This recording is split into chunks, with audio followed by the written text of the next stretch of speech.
Welcome to this quick tutorial on how to make large-scale forests in Planet Zoo. I'll teach you everything you need to know to get your own forest in less than 60 minutes. It's easy and looks amazing. In this edition, I decided to recreate a North American forest with a small lake in the middle. If you're ready, then let's dive right into it. All right, so I started by opening up a new world. I chose the Alaska region and the taiga biome because it matches the environment that we're creating. Let's start off by drawing a square for our chunk. I'm using the build function as guidelines, but you don't really have to do this. It's just to make sure that you get the measurements right. Then draw on it with your brush to make an imprint on the field. Now you can fill that square with dirt. I actually decided to make it a little bit bigger. Essentially, this is your zone for where to place the trees, because we are going to make a chunk, and this chunk is going to be replicated a bunch of times to create the forest. Let's continue by picking all of the trees that I want to use.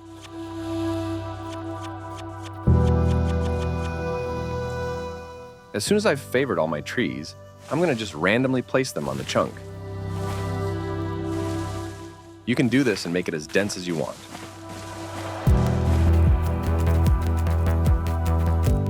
I like this as a good starting volume, and I can always remove trees if it's too much. Once we've placed the trees, it's all about the bushes.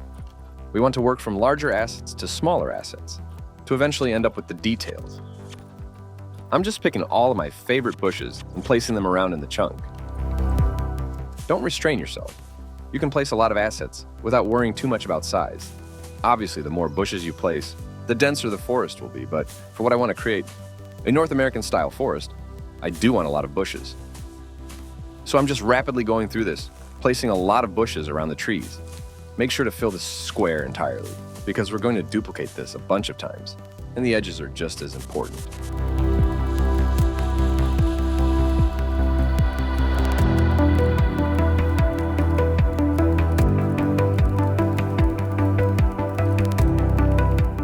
Once you've placed all the bushes, it's time to move on to the grass. I selected one of my favorite grasses in the game. It is quite big, so you don't have to place a lot of them, and they cover a lot of ground. You have the tree, then under the tree you have a bunch of bushes, and then under the bushes you have a bunch of grass. It basically slopes, and that's what you want to do to create this natural-looking environment. Lastly, I want to move to some details like rocks and fallen trees. Let's place a bunch of rocks. These are from the aquatic pack. Then place some loose, broken down trees. I rotate them to lay down, as if they have fallen on the ground. It adds a lot of detail and, in my opinion, looks very good. That's basically it. That's how you make your first chunk of forest. The next step is to duplicate this and actually turn it into a large area. But there are some things you need to keep in mind.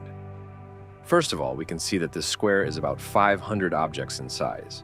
Don't overcrowd it, because you can only move, copy, or delete up to 5,000 objects at once. We want to duplicate this a bunch of times to make sure that it's actually a proper forest. The first thing we're going to do is duplicate the square and line it up next to the existing square. We're simply going to rotate this 180 degrees, and if you hold space, it's going to snap to a 90-degree angle by default. I want to rotate this to make sure there is no repetition in the forest. When I duplicate the other parts, I also twist or rotate them to ensure that everything in this line is not in the same position. This makes it look a lot better. Next, we want to duplicate the entire row by 180 degrees as well. If you rotate all of the squares correctly and line them up perfectly, this entire row is all you need. It is a square of 8 chunks that don't repeat, which means we can just copy this a bunch of times and create this large forest. This is the blueprint of what we're making. But we can make this look a lot prettier. Next, we want to shape our forest. It is quite square right now, which I don't like.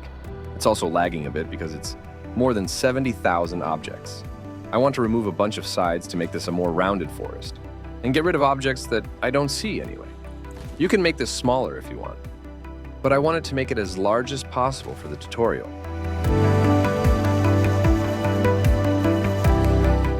Next, we want to remove the middle part, which is optional, but I want to place a lake there. I also thought the forest was quite dense, especially near the lake. In real forests, you might see some vegetation differences, maybe some clearings. So I decided to grab a bunch of trees and delete them to make it look as if those clearings naturally occurred.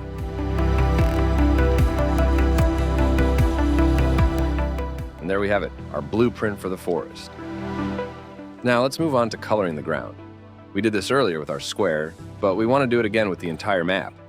This is tricky since you can't see it properly, but just try to get all of the forest floor painted. I used the dirt variant. It looks great on the ground since we already have grass covering the floor. Now it's time to move on to the lake. I started this lake thinking I could wing it, but I realized I should have done something earlier on. This map is not entirely flat. There is a little bit of a gap between the leaves and the ground, which I need to fix. So before we move on to the lake, I want to correct the ground by flattening it. This is going to be a lot of guessing work because you can barely see it. Once that is done and the ground is aligned perfectly, I can continue working on the lake. You can do this however you want. I did a rough version to see how it would work. I'm not going to do too much with the water either.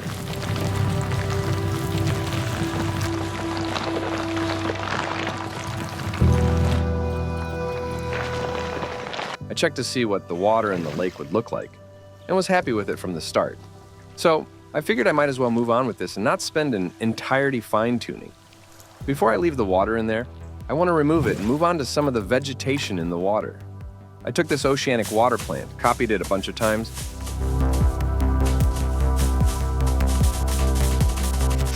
I checked to see what it would look like with water, and I kind of like the plants sticking out. So I kept that theme going. I then added other plants around the edge to give it more volume and make sure it looks as natural as possible.